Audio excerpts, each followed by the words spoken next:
कहानी की शुरुआत होती है एक छोटी सी लड़की एन से, जो अपने कमरे में डरी हुई, सहमी हुई बैठी होती है। उसके चेहरे पर डर साफ नजर आता है। बाहर दरवाजे पर उसकी मां जोर जोर से सिर पटक रही थी और लगातार एन से दरवाजा खोलने के लिए कह रही थी, लेकिन एन दरवाजा नहीं खोलती क्योंकि उसे पता है कि उसकी मां के ऊपर किसी इविल स्पिरिट ने कब्जा कर लिया है। कुछ साल बीत जाते हैं। अब एन बड़ी हो चुकी है, अब वो एक नन बन चुकी है। इस बीच कैथोलिक चर्च ने अपने एक पुराने स्कूल को दोबारा खोला है, जिसमें एक्सोर्सिज्म सिखाया जाता है। एक्सोर्सिज्म यानी कि शैतानी शक्तियों को भगाने की कला।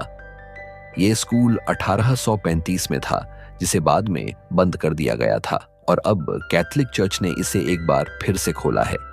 और एन को भी इस स्कूल में भेजा जाता है ताकि वो उन लोगों की मदद कर सके जिन पर शैतानी शक्तियों का साया है। इसके साथ ही एन एक्सोर्सिज्म सीखना चाहती है, पर दिक्कत यह है कि चर्च के नियमों के मुताबिक लड़कियों को कभी भी एक्सोर्सिज्म नहीं सिखाया जाता। फिर भी उसे वहां एक खास काम सौंपा जाता है। उसे एक 10 साल की बच्ची नैथली की देखभाल करने की जिम्मेदारी दी जाती है, जिस पर शैतानी शक्तियां पूरी तरह से हावी हैं। एन इसके साथ बहुत अच्छे से बिहेव करती है, इसीलिए नैथली एन को बहुत पसंद करती है। रात का समय था, सब कुछ शांत था, लेकिन एन को अपने कमरे में कुछ हलचल महसूस होती है, जैसे कोई उसके आसपास हो। वो बाहर कॉरिडोर में आती है। उसे एक बच्ची के रोने की आवाज सुनाई देती है। वो पीछे मुड़कर देखती है, पर वहां कोई नहीं होता। तभी जब वो सामने नजर उठाती है तो देखती है कि उसके सामने नैथली खड़ी है। एन हैरान रह जाती है, क्योंकि इस स्कूल में जितने भी पेशेंट्स हैं, उन्हें हमेशा उनके रूम्स में लॉक करके रखा जाता है। उनके दरवाजे सिर्फ कुछ गिने चुने लोग ही खोल सकते हैं। एन नैथली को वापस उसके कमरे तक छोड़कर आती है, लेकिन जब वो नीचे आ रही होती है तो फिर से उसे एक आवाज सुनाई देती है। इस बार यह आवाज उसे कुछ जानी पहचानी लगती है। वो आवाज का पीछा करती हुई एक क्लासरूम के पास पहुंचती है, जहां पर फादर कुछ लोगों को एक औरत की तस्वीर दिखा रहे होते हैं। वो बताते हैं कि इस औरत को कुछ साल पहले इसी स्कूल में लाया गया था। उस पर एक शक्तिशाली शैतान का कब्जा था। हमने उसके ऊपर एक्सोर्सिज्म किया, लेकिन ये असफल रहा, और उसके बाद जो हुआ वो बहुत भयानक था। एन भी चुपचाप अंदर जाकर बैठ जाती है और ध्यान से सुनती है। फादर आगे कहते हैं कि एक्सोर्सिज्म करने के लिए सबसे जरूरी है कि हमें ईश्वर के परमेश्वर के वचनों को हमेशा याद रखना होगा, क्योंकि शैतानी ताकतें और उनके जो साथी होते हैं वो हमेशा हमें भटकना चाहते हैं, हमें डराना चाहते हैं। कई बार जब हम किसी को बचाने की कोशिश करते हैं तो वही कोशिश उस इंसान की डेथ का कारण बन जाती है जो एक्सोर्सिज्म कर रहा होता है, यानी कि जो मरीज को ठीक कर रहा होता है। अगले दिन एन उस लड़की की फाइल निकालती है, वही लड़की जिसके बारे में फादर ने कल क्लास में बताया था। फाइल के साथ एक ऑडियो फाइल भी जुड़ी हुई थी, जिसमें वो बच्ची बार बार कह रही थी कि उसे अक्सर एक अजीब सी आवाज सुनाई देती है। आवाज कुछ इस तरह की थी कि सुनकर एन को अपना बचपन याद आ गया। वो वही आवाज थी जो उसकी मां के जरिए कई साल पहले उसके घर में गूंजती थी, जब उसकी मां पर किसी शैतानी शक्ति का कब्जा था। एन के मन में उस वक्त की यादें ताजा हो गई। उसकी मां को भी कोई आवाज लगातार यही कहती थी, मैं तुम्हें नहीं, तुम्हारी बेटी एन को लेने आई हूं, क्योंकि परमेश्वर ने उसे चुना है। वे उनकी सिपाही की तरह हैं जो एक दिन हमारे खिलाफ लड़ेगी। अब एन लाइब्रेरी में और भी रिकॉर्ड्स पढ़ने की इच्छा जताई, पर वहां की हेड नन ने उसे कुछ भी देने से मना कर दिया। साथ ही उसे सलाह दिया कि उसे फादर की क्लास में नहीं जाना चाहिए। वहीं एन कहती है वो एक्सोर्सिज्म सीखना चाहती है। तभी वो फादर जिनकी क्लास में एन पिछली रात बैठी थी, वे भी आ जाते हैं और वो कहते हैं कि अगर एन ऐसा करना चाहती है तो उसे करने देना चाहिए। लेकिन हेड नन कहती है कि नहीं, इससे उसकी जान को खतरा हो सकता है। अब इसके बाद दिखाया जाता है कि एन एक बीमार व्यक्ति की देखभाल कर रही होती है, और तभी वो व्यक्ति कुछ गुनगुनाना शुरू करता है, और वो धुन बिल्कुल वही थी जो कभी एन की मां गुनगुनाया करती थी। इससे पहले कि एन कुछ समझ पाती, वो व्यक्ति अचानक हिंसक हो उठता है और एन पर हमला कर देता है। एन किसी तरह खुद को बचाने की कोशिश करती है, लेकिन ठीक उसी वक्त वो आदमी जिस पर अब शैतान पूरी तरह से हावी हो चुका था, अचानक जमीन पर गिरकर बेहोश हो जाता है। अब यहाँ पर हेड नन और फादर प्रीस्ट के पास जाते हैं। प्रीस्ट बताते हैं कि जो पोजेशन कई साल पहले खत्म हो चुका था, वो अब एन की वजह से फिर से शुरू हो गया है। हेड नन चिंतित होकर कहती है कि अगर ऐसा है तो एन को उसी बड़े चर्च वापस भेज देना चाहिए जहां से वो आई थी, ताकि वो सुरक्षित रहे। फादर कहते हैं कि उसे कहीं भेजने से कोई फायदा नहीं होगा। जो शैतान उसके पीछे है वो उसका पीछा नहीं छोड़ेगी। इससे बेहतर तो यही होगा कि हम उसे एक्सॉर्सिज्म सिखाएं, ताकि वो खुद अपनी रक्षा कर सके। हेड नन इससे सहमत नहीं होती, क्योंकि चर्च के नियमों के मुताबिक अब तक किसी भी फीमेल को एक्सॉर्सिज्म सीखने की अनुमति नहीं दी गई थी। लेकिन प्रीस्ट भी यहां पर एन के पक्ष में खड़े हो जाते हैं। वे कहते हैं, हम उसे इतना तो सिखा ही सकते हैं कि वो खुद को बचा सके। फादर आगे कहते हैं, मैंने महसूस किया है कि एन और उस शैतान के बीच कोई गहरा कनेक्शन है। इसके बाद एन एक्सॉर्सिज्म की क्लासेस अटेंड करने की परमिशन मिल जाती है। हालांकि यहाँ पर जितने भी दूसरे फादर हैं, वो इस फैसले से खुश नहीं होते। क्लास शुरू होती है और सभी स्टूडेंट्स को एक कमरे के बाहर खड़ा किया जाता है। कमरे के अंदर वही बच्ची नैथली होती है, जिसकी हालत अब पहले से कहीं ज्यादा बिगड़ चुकी है। उसके शरीर और चेहरे से साफ झलकता है कि अब शैतान पूरी तरह से उस पर हावी हो चुका है। एक्सॉर्सिज्म करने के लिए 2 लोगों को अंदर भेजे जाता है, जबकि बाकी लोग इंक्लूडिंग एन बाहर से देख रहे होते हैं। इस कमरे के ग्लास वन वे मिरर जैसे होते हैं, जिसमें अंदर से बाहर नहीं देखा जा सकता, पर बाहर से अंदर सब कुछ दिखता है। तभी अचानक नैथली अजीब हरकतें करने लगती है। वो दीवार पर उल्टा चलना शुरू कर देती है। फिर अचानक वो कमरे के उस ग्लास के सामने आकर रुक जाती है, जिसके पीछे एन खड़ी होती है। और नैथली के अंदर का शैतान एन से कहता है कि मैं तुम्हारे अंदर आना चाहता हूं, मुझे अपने अंदर आने दो। क्योंकि नैथली की स्थिति अब बेहद खराब हो चुकी थी, इसलिए फादर खुद अंदर जाने का फैसला करते हैं। जैसे ही वो अंदर पहुंचते हैं, नैथली उन पर हमला कर देती है। ये देखकर एन भी कमरे के अंदर चली जाती है। वो नैथली से कहती है कि अपने आप को संभालो, और जैसे ही ये शब्द उसके मुंह से निकलते हैं, नैथली अचानक शांत हो जाती है। लेकिन तभी एक अजीब चीज होती है, उसके बाल खुद ब खुद उसके मुंह के अंदर घुसने लगते हैं। दोनों लड़के जो पहले एक्सॉर्सिज्म करने अंदर आए थे, फौरन उसके बाल पकड़ लेते हैं। फादर पवित्र मंत्रों का उच्चारण करने लगते हैं और कुछ ही देर में नैथली फिर से शांत हो जाती है। रात को एन फिर से नैथली से मिलने जाती है। वो पूछती है, अब कैसी हो तुम? नैथली कहती है कि मैंने अभी अभी एक बहुत डरावना सपना देखा। मैं किसी अंधेरी जगह पर थी, वहां बहुत सारी आत्माएं थीं, सब चिल्ला रही थीं, और उन सब के बीच मैंने तुम्हें भी देखा। मुझे अजीब सी आवाज सुनाई दे रही थी, जो मुझे भी वैसे ही करने के लिए कह रही थी। ये सुनकर एन के चेहरे का रंग उड़ जाता है। अगले दिन एन चर्च की और भी कॉन्फिडेंशियल फाइल्स देखने लगती है। यहाँ पर उसे एक अजीब पैटर्न नजर आता है। जिन लोगों के ऊपर शैतान ने कब्जा किया, उनमें से लगभग सबकी हालत धीरे धीरे बिगड़ती गई और आखिर में उनकी मौत हो गई। यहाँ पर वो एक पुराना रिकॉर्डेड वीडियो देखती है।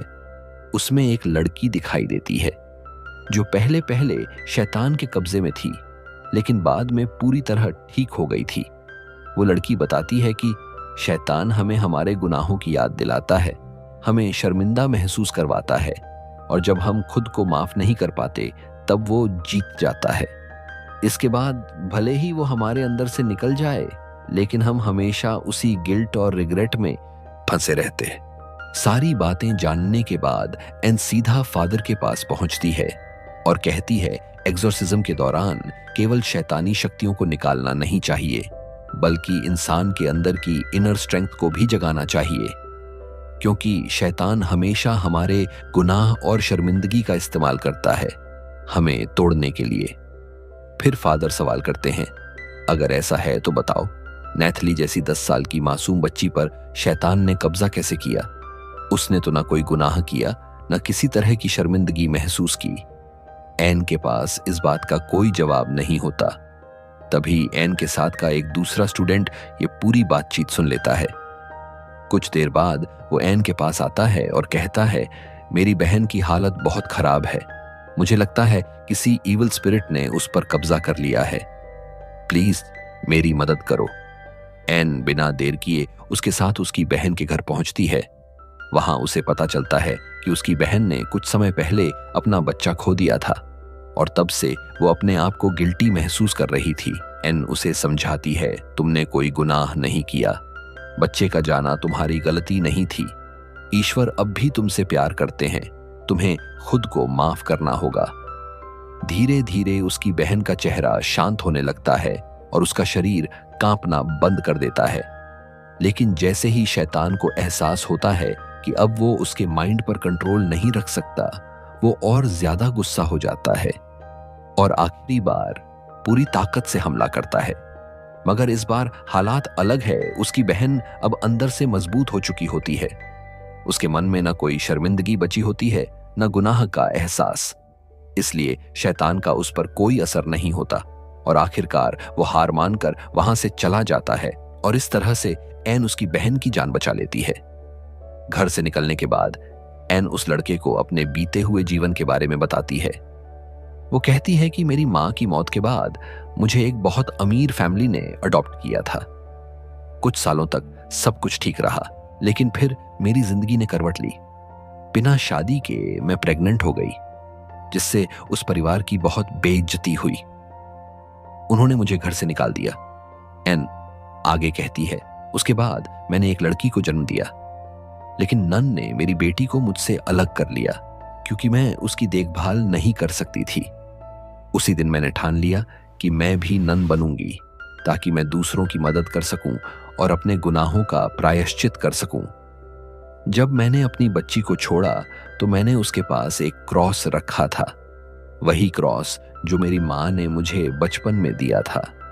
शायद वही मेरा गुनाह था जिसे भगवान आज तक माफ नहीं कर पाए। उसका दोस्त धीरे से कहता है, मुझे ऐसा नहीं लगता एन, मैंने कई बार तुम्हारे अंदर ईश्वर की झलक देखा है।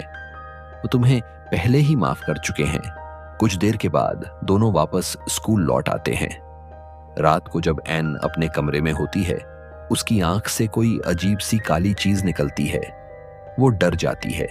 उसे समझ नहीं आता कि उसके साथ क्या हो रहा है। अगली सुबह एन को चर्च के सामने बुलाया जाता है। वहां पर प्रीस्ट और फादर होते हैं। एन को बताया जाता है कि तुमने जो अपने दोस्त की बहन पर एग्जॉर्सिज्म किया था वो गलत था। वो लड़की अब जीवित नहीं है, उसने खुदकुशी कर ली। एन ये सुनकर टूट जाती है। वो रोते हुए कहती है, मैंने गलती की है, कृपया मुझे वापस उसी चर्च भेज दो जहां से मैं आई थी। जिसके बाद फादर उसे वापस भेज देते हैं। वहां एक डॉक्टर उससे मिलने आती है। वो कहती है, तुम एक अच्छी इंसान हो एन, मिस्टेक्स इंसानों से ही होती हैं। शायद ये तुम्हारे नए रास्ते की शुरुआत है। अगले दिन उसका वही दोस्त मिलने आता है जिसकी बहन पर एन ने एग्जॉर्सिज्म किया था। वो बहुत परेशान होता है। वो बताता है कि जब नैथली को घर ले जाया जा रहा था तभी वो फिर से पोजेस्ड हो गई थी। वो बेकाबू हो गई और उसने 3 लोगों की जान ले ली। ये सुनकर एन दुखी हो जाती है। उसकी आंखों में आंसू आ जाते हैं। फिर वो दोस्त उसे एक क्रॉस देता है और कहता है, जब नैथली पोजेस्ड थी तब उसने ये मुझे दिया और कहा कि इसे तुम्हें देना है। जैसे ही एन उस क्रॉस को देखती है वो हैरान रह जाती है। अब उसे पता चल जाता है कि ये वही क्रॉस है जो उसने सालों पहले अपनी बच्ची के पास छोड़ा था। अब उसे सच्चाई समझ में आ जाती है, नैथली उसी की बेटी है और यही वजह थी कि शैतान ने नैथली को अपना निशाना बनाया। वो एन को उसके पुराने गुनाहों और शर्मिंदगी की याद दिलाना चाहता था ताकि एन फिर से कमजोर पड़ जाए और वो पूरी तरह से शैतान के कब्जे में चली जाए। अब एन किसी भी कीमत पर अपनी बेटी नैथली को बचाना चाहती है। वो उस जगह पहुंचती है जहां सन 1835 से अब तक उन लोगों पर एग्जॉर्सिज्म किया जाता रहा है जो शैतान के कब्जे में पूरी तरह से आ चुके होते हैं।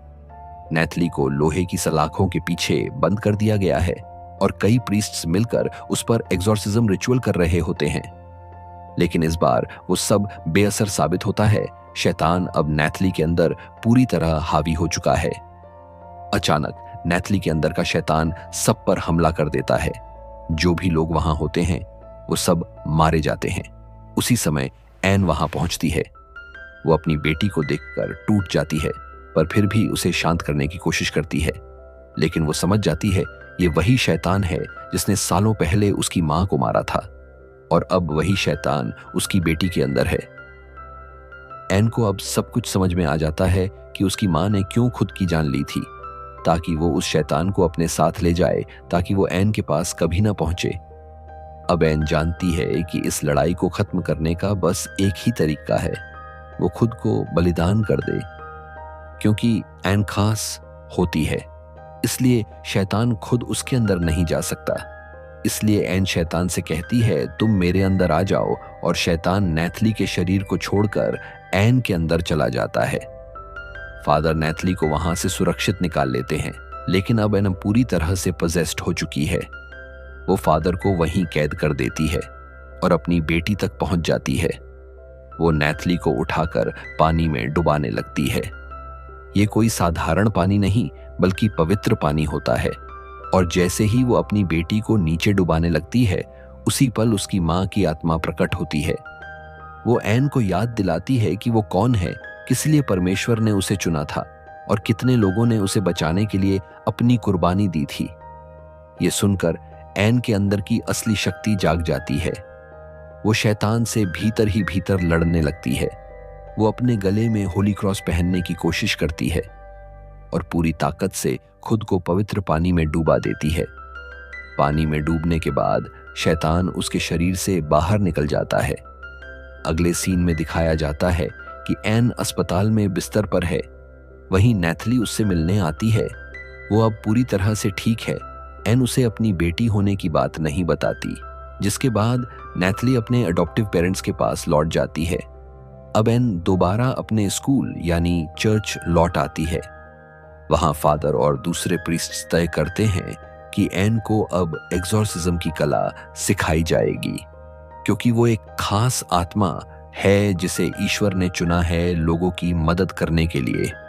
आखिरी सीन में एन एक टैक्सी में बैठकर कहीं जा रही होती है। रास्ते में वो एक औरत को देखती है जो घूर घूर कर उसे देख रही होती है। इसका मतलब वो औरत शैतान की साथी होती है। उसी वक्त टैक्सी ड्राइवर भी अजीब सी आवाजें निकालने लगता है। एन समझ जाती है कि ये भी शैतान का साथी है। अब एन ऐसी शक्तियों का मुकाबला करने के लिए तैयार है, इसीलिए वो अपनी जेब से पवित्र क्रॉस को निकलती है, और तभी वो ड्राइवर उसके ऊपर हमला करता है और यहीं पर ये मूवी खत्म हो जाती है।